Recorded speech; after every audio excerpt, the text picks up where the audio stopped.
Tuhan setia dan tidak pernah meninggalkan perbuatan tangannya. Turunlah lepas-lepas kalian kasih karunia dan damai sejahtera dari Allah Bapa, Anak dan Roh Kudus dalam ibadah raya pagi ini. Hati kami meluap dengan rasa syukur kepada Tuhan baik. Seminggu yang lalu baik, sebulan yang lalu, setahun yang lalu, bahkan seumur hidup kami.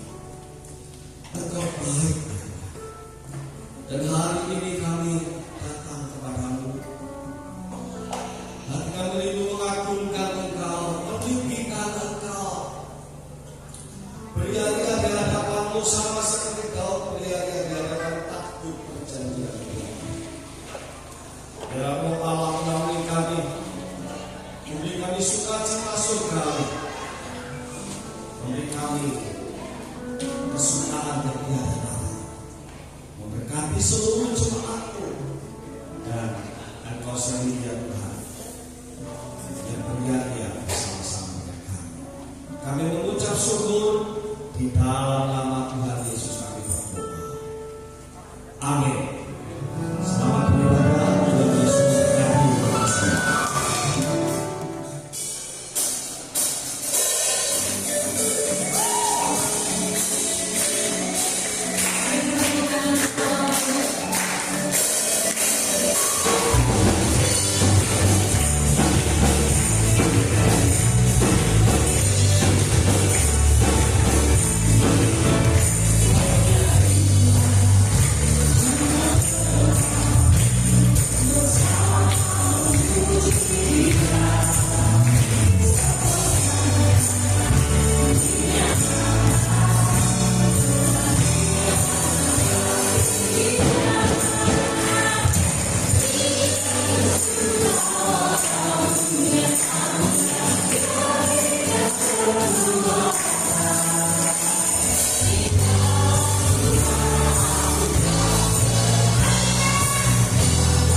Dunia berubah, namun kasih-Mu Tuhan tetap sama di hidupku. Kau setia dalam setiap rencana-Mu. Ku percaya hidupku dalam tangan-Mu. Sampai detik ini ku melihat penyertaan-Mu sempurna.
selalu membuat kami bersuka-cita, merasakan bahwa di luar keadaan yang sebenarnya Engkau sesungguhnya adalah Allah pemenang yang memberi kemenangan kepada kami sekalian. Dan kami rindu bahwa Allah ajari kami untuk mengalami dan merasakan kemenangan Tuhan, sukacitamu yang tak bisa dicuri oleh apapun. Biarlah kami bersama-sama orang percaya sungguh-sungguh boleh diam dalam hadirat Tuhan. Berkati kami Tuhan, biarlah melalui firman-Mu kehadiran itu semakin kami rasakan dan kami alami. Kami syukuri dalam kehidupan menjadi kekuatan dalam nama Tuhan Yesus. Amin. Shalom. Selamat Tuhan. Haleluya.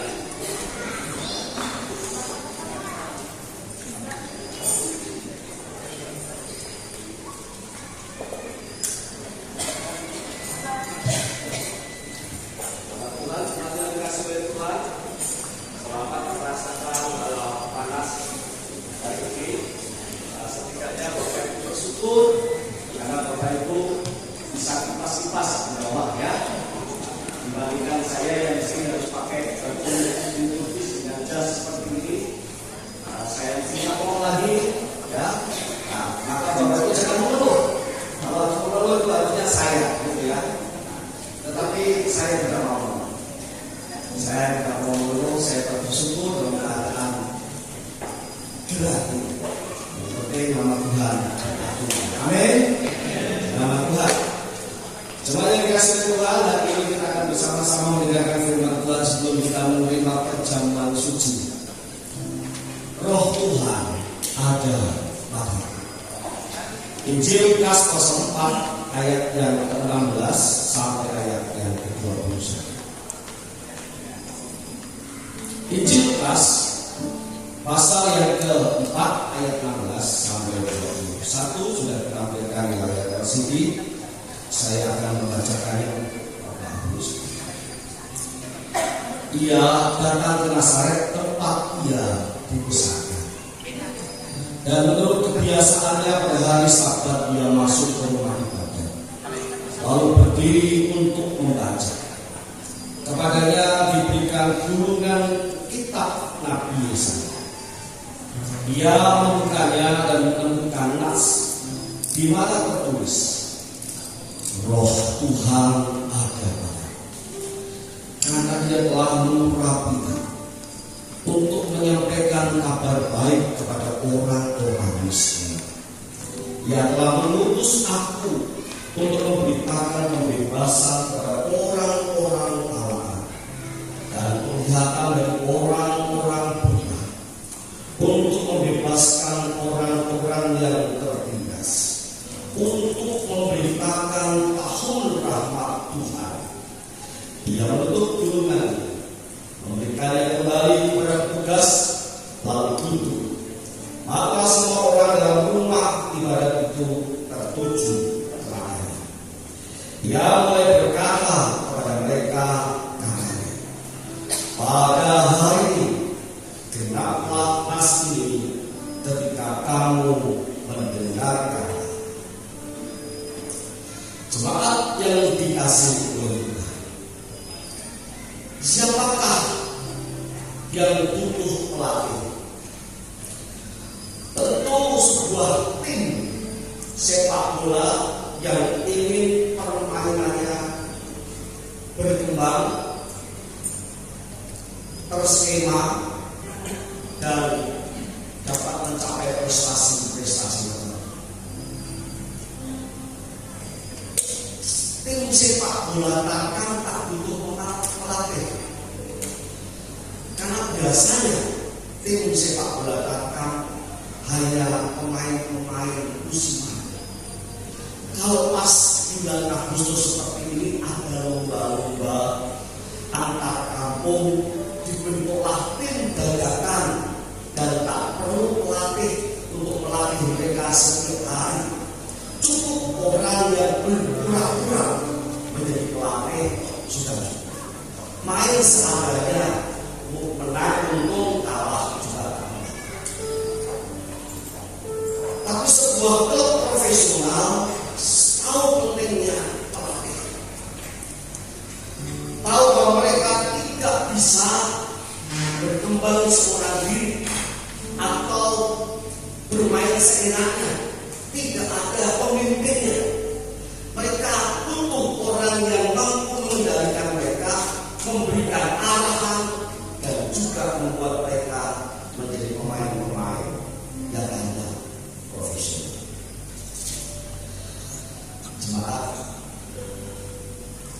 setiap orang Kristen sesungguhnya bukan tim takkan. Sesungguhnya setiap orang Kristen adalah tim miliknya, tim dari kerajaan surga, bukan tim dari kampung-kampung yang dadakan. Oleh sebab itu setiap orang percaya mesti menyadari bahwa ia butuh roh Tuhan. Ia butuh dipimpin oleh Tuhan.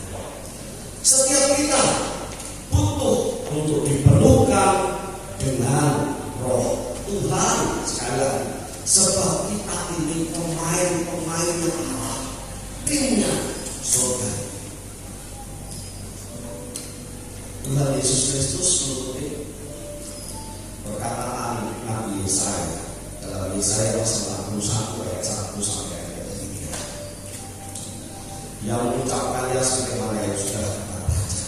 Roh Tuhan ada karena Dia telah mengurapi aku.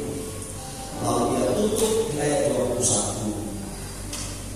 Pada hari ini genaplah tas ini ketika kamu melihatnya. Apa artinya? Yang dikatakan Nabi Yesaya itu digenapi secara sempurna di dalam diri Tuhan Yesus Kristus. Dialah Yesus yang roh Tuhan ada padanya. Dialah Yesus yang diurapi oleh roh Tuhan itu sendiri. Kita bertanya, kalau Tuhan itu adalah pribadi Allah kedua, Allah Anak, tetapi kenapa yang mesti diurapi dengan Roh Kudus pribadi Allah yang ketiga? Kenapa yang mesti ada Roh Tuhan, Roh Kudus di dalam diri? Orang sering berpikir kalau biasanya ya, orang itu perlu dibantu karena memang dia tidak berdaya. Memang begitu. Kita diajar untuk menolong orang yang tidak mampu, kita tolong dia supaya dia bisa eksis hidupnya. Kita tidak diminta untuk menolong orang yang mampu. Ya, nah, setiap orang yang tidak mampu pada bagian yang tidak mampu kita tolong. Tetapi bagian yang tidak mampu kerjakan kita tidak perlu tolong. Kenapa? Membantu orang yang bisa mengerjakan sesuatu itu sama dengan mematikan dia. Sama saja membuat dia menjadi meminta-minta terus-menerus. Betul ya? Apakah Tuhan Yesus seperti orang yang tak mampu itu sehingga ia butuh diurapi oleh Roh Tuhan? Sehingga ia butuh Roh Tuhan ada di dalam dirinya? Bukankah ia pribadi Allah sendiri? Pribadi Allah Anak. Jemaat yang dikasih Tuhan, ada sebuah kebenaran dalam tiga pribadi Allah Tritunggal itu. Tidak pernah tiga pribadi Allah Tritunggal itu satu bekerja dan kedua nganggur, tak pernah. Sekali lagi, tidak pernah pribadi Allah Tritunggal itu Roh Kudus bekerja, Allah Bapa itu sedang santai menikmati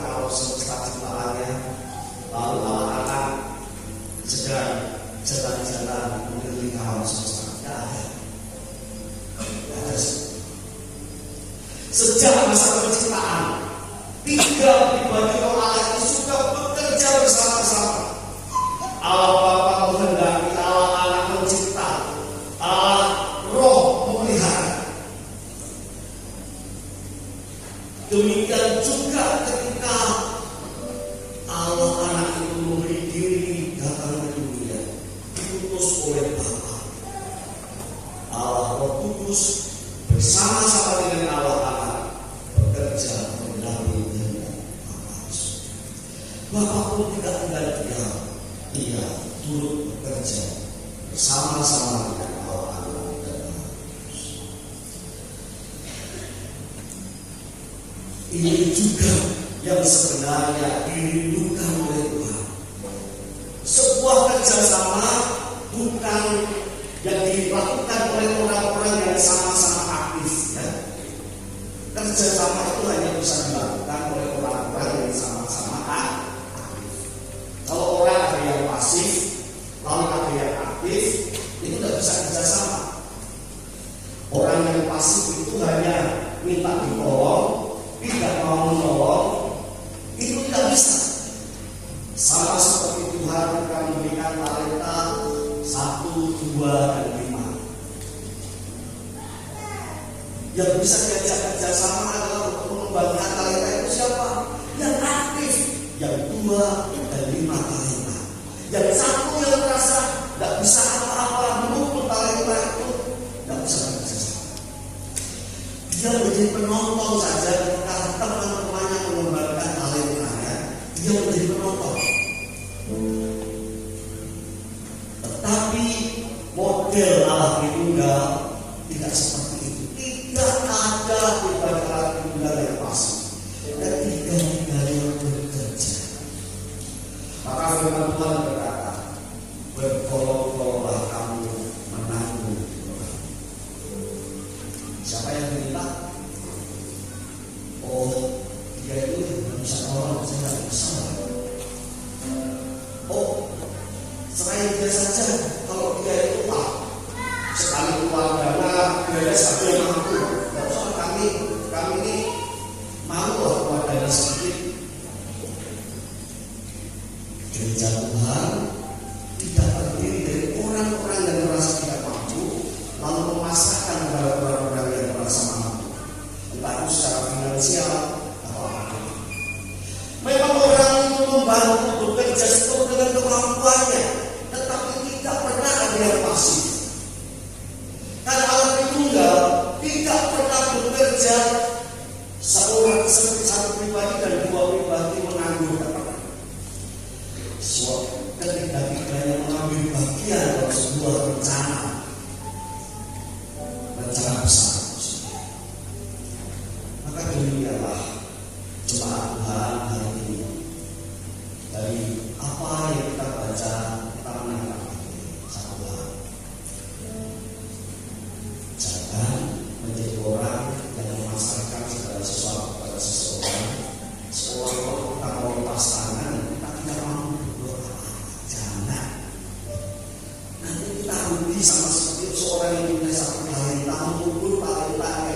Ketika ditanya oleh Tuhan, kamu berbuat apa dengan talentamu? Tuhan, talentaku cuma sedikit, bisa apa aku?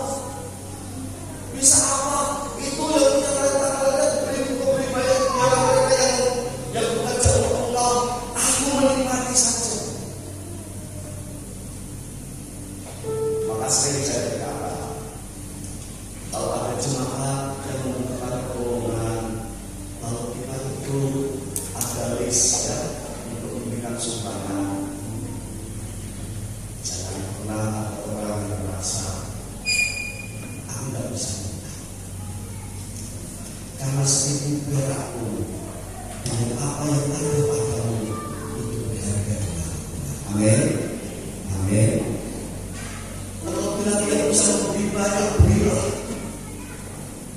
Orang tidak dihitung. Kalau itu yang ada padamu memang, Tuhan tidak memaksa jumlahnya berapa. Dengan sukarelamu, tetapi jangan pernah berpikir kalau tidak bisa berbuat apa. Sebentar lagi ada panitia Natal akan dibentuk. Mungkin minggu kedua kalau sudah lengkap, minggu depan akan kita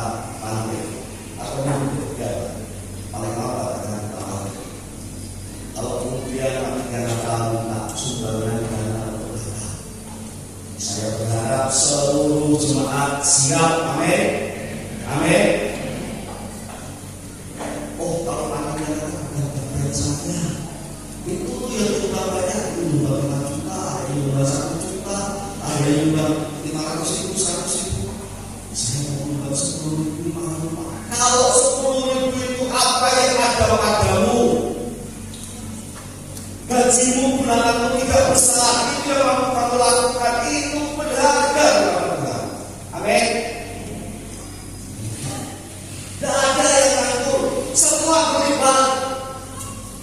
Sebentar lagi, kalau hari ini ada pendaftaran, ya di beberapa majelis itu tim payung kasih. Tetapi saya tambah ya, Pak Andi saya tambah ya Pak. Tim seru payung kasih. Ini tim seru payung kasih. Kok tim seru payung kasih kenapa Pak?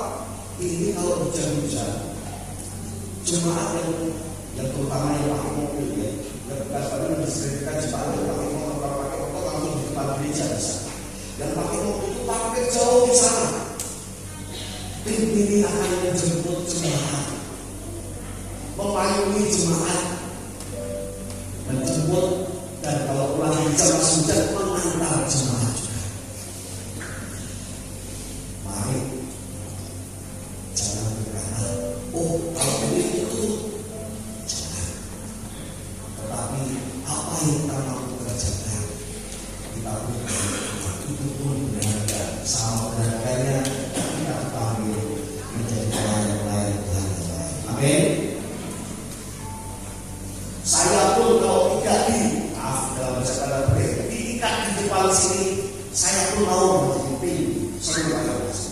Saya jamin, boleh tidak kasih saya menjadi tim seru payung kasih? Asal tidak suruh di depan ya. Artinya apa? Tuhan tidak ada pernah menganggur. Satu pribadi bekerja, dua pribadi terus bekerja. Tuhan tidak pernah ada waktu untuk meninggalkan yang lain, lalu yang lain hidup dengan santai-santai. Tidak. Ketika pribadi Allah itu sudah bekerja sama dalam segala sesuatu. Yang pertama. Yang kedua, dalam keadaannya sebagai manusia 100%, Roh Tuhan ada padaku menunjukkan kepada kita bahwa Tuhan Yesus berikan teladan bahwa tanpa Roh Tuhan kita tidak bisa berbuat apa-apa. Tanpa Roh Tuhan kita tidak bisa menjadi penurut Allah. Tanpa Roh Tuhan mengurapi kita tidak bisa hidup dalam rencana Allah dan menyelesaikannya seturut dengan apa yang Tuhan mau. Jemaat yang dikasihi Tuhan, sebagai pemain ini penting. Aku tak mampu izinkan aku ya kasih spirit sama kamu, kata pelatih sepak bola kepada anak didiknya yang dia mulai punya potensi tapi terlalu rendah diri, tidak melihat potensi yang pelatih itu. Kasih pakai saya yang ini kamu, dan aku tularkan spiritku, semangatku kepadamu. Kamu itu hebat sekali, tapi sayang kamu terlalu rendah diri. Aku hebat, potensimu itu besar. Sang anak muda ini kemudian dilatih, mulai muncul kepercayaan diri dan potensinya bermain sepak bola itu. Mulai tahu apa jadinya saya tanpa pelatih saya. Kalau saya sekarang menjadi orang yang mampu, itu karena saya ada jemaat yang dikasih oleh Tuhan. Apa jadinya saya? Apa jadinya Bapak Ibu saya? Tanpa urapan Tuhan untuk bukan hanya para pendeta, urapan Tuhan untuk semua orang percaya.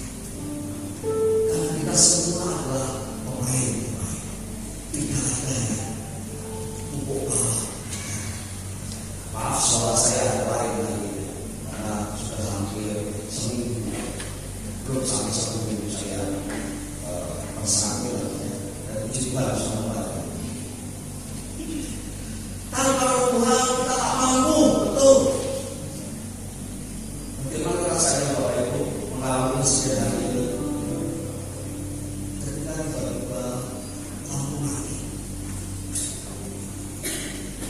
di luar kendali kita.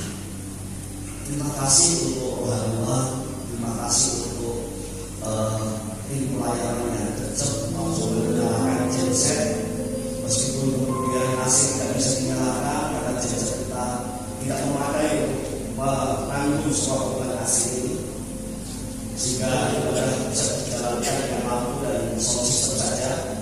Meski kita kipas-kipas, saya mau tanya, bagaimana rasanya Bapak Ibu mengalami itu? Apakah mencuri sukacitanya? Apakah membuat Anda menangis? Apakah membuat Anda menangis? Lalu muda, kita perlu bersukacita mulai pada perjuangan orang itu, lalu mulai memuji Tuhan. Lalu tiba-tiba firman Tuhan, saya berdoa, matilah. Apakah berkurang bahagiamu dalam ibadah? Apakah kamu merasakan nyaman di ibadah? Dan lalu kita mati. Lalu coba kita suka. Bagaimana rasanya? Bete memuji Tuhan dan bersukacita. Tiba-tiba duduk oleh masa. Keluar. Lalu melihat penistaan saya dikumpulkan dipakai pecah kaca seperti di Cikarang. Bagaimana rasanya kalau kita mengalami dan punya anak seperti pagar, sedang dididik dalam pelajaran agama, tiba-tiba duduk masa dan anak kita, termasuk salah satu yang dipukul dan mengalami luka. Anak kita menjerit-jerit. Kalau itu berarti sudah, kalau ini tidak usah berbicara, tidak usah berbicara. Gimana rasanya? Gimana rasanya? Sama seperti di Kongo 1 minggu yang lalu, bulan yang lalu, di bulan akhir Juli, ketika umat Tuhan sedang buka malam ditutup oleh oknum teroris radikal dan 20 orang lebih dibunuh.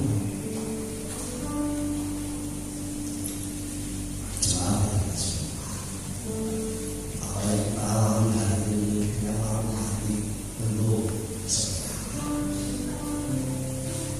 Apakah sudah membuat sukacita Anda? Apakah sudah membuat sukacita kita? Merasa berguna? Atau merasa kita tidak nyaman? Di sini kita milik Holy Spirit. Aku butuh Roh Tuhan. Sebab siapa yang bisa mencuri sukacita yang dihadirkan oleh Roh Tuhan? Tidak ada. Siapa yang bisa mengambil sukacita yang dihadirkan dunia ini? Oh banyak. Sukacita yang dihadirkan dunia ini banyak. Hari 1 detik lalu sukacita, detik berikutnya lalu marah-marah, ada banyak.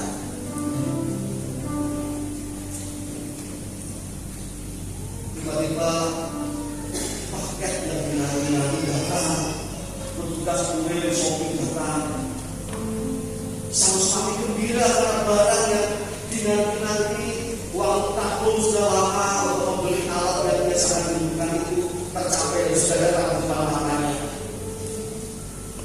Begitu sampai, lalu ketahuan sama istrinya, bilang apa lagi Pak? Pak, ini barang yang Papa nanggung sendiri loh, tak kurangi uang makan ya, tak kurangi uang dapur. Ini, senang sekali Papa.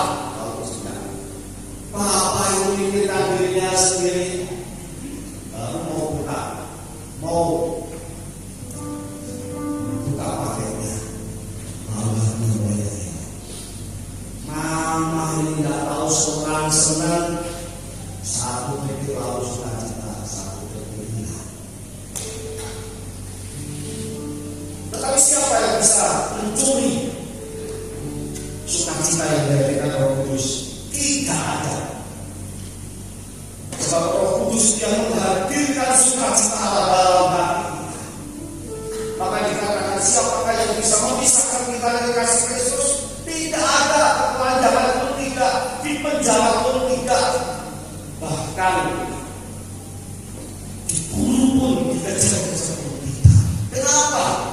Karena Roh Kudus mengalirkan kasih Allah dalam hati kita. Jemaat yang dikasih oleh Tuhan, seorang hamba Tuhan, seorang hamba Tuhan, separuh hidupnya dihabiskan dalam penjara. Bukan penjara yang enak seperti penjara yang konon dialami oleh para koruptor. Ya, ini penjara yang hanya cukup untuk satu orang di lubang bawah. Dihabiskan waktunya hampir setahun dan ketika dia meninggal, tidak ada perayaan ketika ditemani oleh seorang temannya yang menghembuskan nafas terakhir. Dia berkata seperti ini,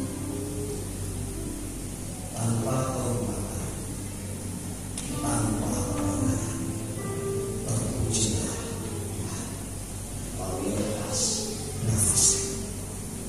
Saya bertanya, peranan hidupnya? Tidak. Karena hamba Tuhan kita kenal dengan puisi-puisi cintanya kepada Tuhan. Dan kemarin saya sempat mengatakan Tuhan bilang, kita sedang membahas tentang itu aku. Lalu saya sampaikan ada seorang penulis, seorang penyanyi doa yang bahasanya mirip dengan itu aku. Puisi-puisi cintanya kepada Tuhan. Dia berkata seperti ini salah satu ayatnya. Ya Tuhan, mengapa Kau peduli setelah Kau melukai hati? Kemanakah aku harus mencarimu? Ya orang pribadi yang sangat dekat dengan Tuhan dan tidak pernah kehilangan sukacita itu dalam penjara yang gelap dan sempit sekali. Jemaat yang dikasih oleh Tuhan, apakah memahami tadi mencuri sukacita itu membuat kita tidak dapat? Jadi pelajaran sederhana tapi membuat kita saya putus sukacita seperti badai ini. Sarana memang kita bersyukur akan musik terkait dengan pemain yang baik yang diulang oleh Tuhan dalam hidup saya. Tapi sukacita sejati sebenarnya maka Tuhan yang ada dalam hati. Amin.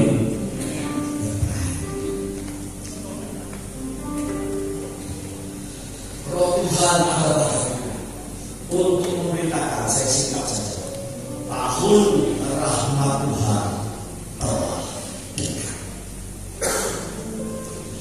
Apa itu tahun rahmat Tuhan? Jemaat yang dikasihi Tuhan, ketika kita diutus untuk memberitakan tahun rahmat Tuhan, sama seperti Yesus memberitakan tahun rahmat Tuhan, itulah yang disebut sebagai tahun perkenanan Allah. Inilah saat-saat perkenanan Allah. Di dalam Yesus Kristus ada pengampunan dosa dan ada pemulihan hubungan dengan Allah, ada kehidupan kekal yang dianugerahkan. Ada sebuah relasi yang menjadi rusak karena dosa disatukan kembali. Itulah tahun rahmat Tuhan. Dan tahun rahmat Tuhan itu sebenarnya adalah sebuah rencana Allah di mana kondisinya sama seperti ketika orang tidak berdosa.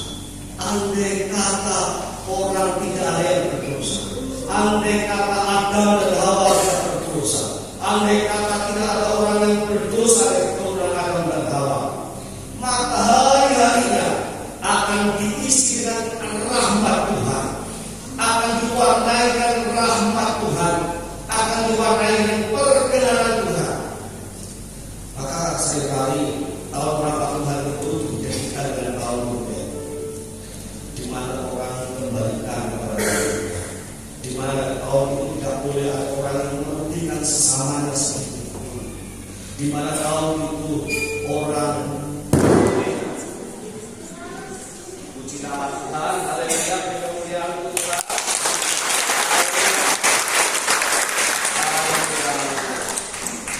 Ya, terima kasih untuk hati yang sedang mau kain. Kita tidak tahu ya, listrik punya negara, yang penting kita tidak boleh kehilangan cita-cita. Ya. Semakin kasih Tuhan, tahun rahmat Tuhan disuruh oleh Tuhan untuk kita beritakan. Tuhan Yesus sudah memberitakan itu, dan Dia adalah pribadi yang mendatangkan tahun rahmat Tuhan itu sendiri. Dan kita sekarang, ini saya bingung pakai kemana ya? Cek, pakai ini ya. Dan kita diminta memberitakan tahun rahmat Tuhan. Pertanyaannya, kalau kita diminta memberitakan tahun rahmat Tuhan telah datang, berarti kita mesti tahu artinya rahmat Tuhan dalam diri kita. Amin. Seorang sales, ya, Pak ini seorang sales. Pak ini, kalau mau tawarkan barang, mesti kuasai barang itu enggak? Pasti ya. Nah, soalnya kalau orang tanya, kita ada Pak barang ini keawetannya dijamin berapa tahun? Oh, enggak tahu, harus tunggu, bisa setahun, bisa rusak, repot lah kita ya. Tapi kalau seorang sales bisa jamin, Pak, ini dari pabrik yang terkenal, ini kualitasnya terjamin. Andai kata ada cacat pabrik langsung gudang dalam hari itu juga, tetapi rata-rata Pak tidak pernah dalam pengalaman saya barang ini dalam 5 tahun rusak. Nah, orang jadi yakin, wow, ini barang ini. Tahun rahmat Tuhan datang, artinya kita adalah orang-orang yang pertama merasakan rahmat Tuhan. Itu oleh karena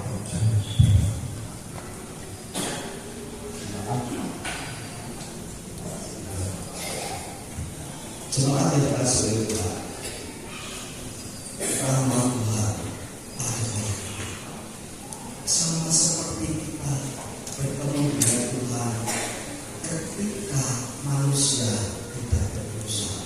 Itulah kita yang takut-takut ketemu Tuhan. Ada yang tidak Tuhan. Kenapa? Dosa kita, kesalahan kita sedikit. Tak pantas aku. Kamu Tuhan aku harus berlayar. Itulah rahmat Tuhan. Anakku, kau percaya pada aku? Aku percaya kepadamu. Sesungguhnya Engkau telah menebus, dan Engkau adalah milikku. Itulah rahmat Tuhan.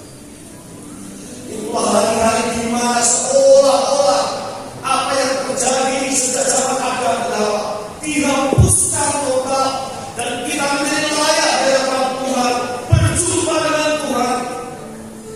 Bukan hanya sebagai umatnya sama seperti orang Israel, bukan hanya sekedar sebagai sahabat,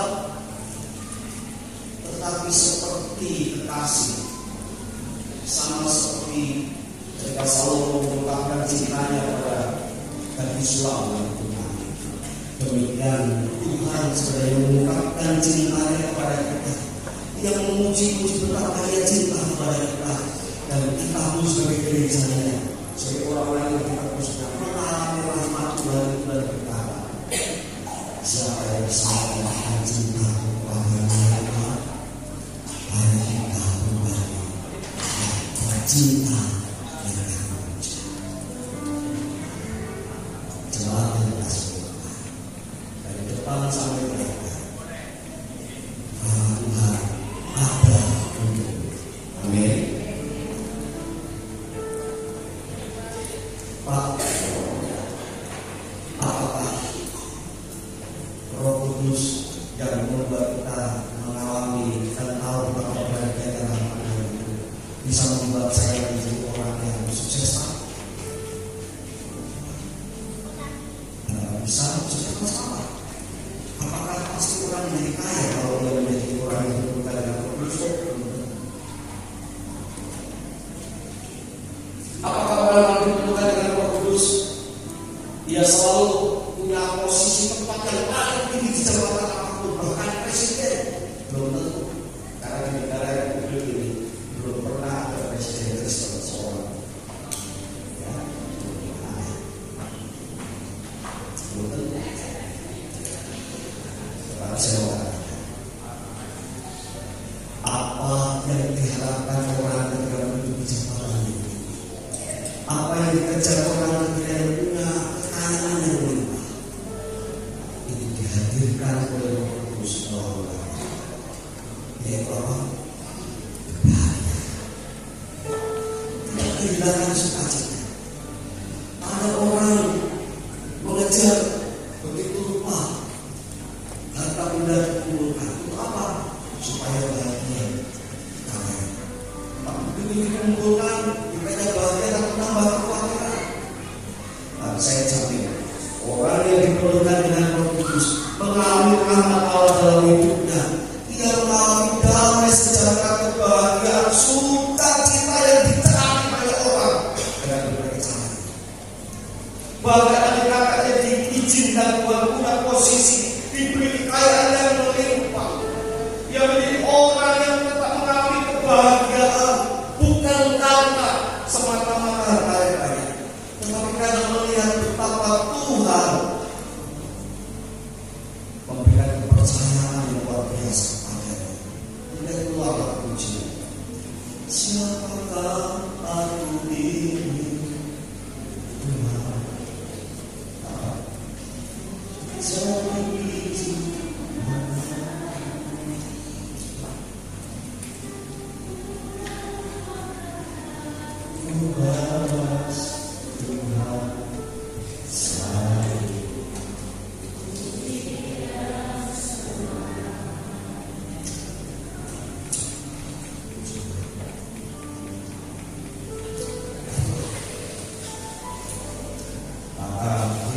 Dalam segala warnanya tidak akan pernah mengambil sukacita perhatian itu dalam hari ini. Mari sebagai pemain pengamen kita menjadi fokus selalu memilih kita. Amin. Amin. Suatu saat kita berkata, Roh Tuhan ada padaku. Ia telah mengurapi aku. Hatiku penuh dengan rahmat Tuhan dan kerinduan hatiku memberitakan kabar baik. Tahun pembebasan, tahun perkenanan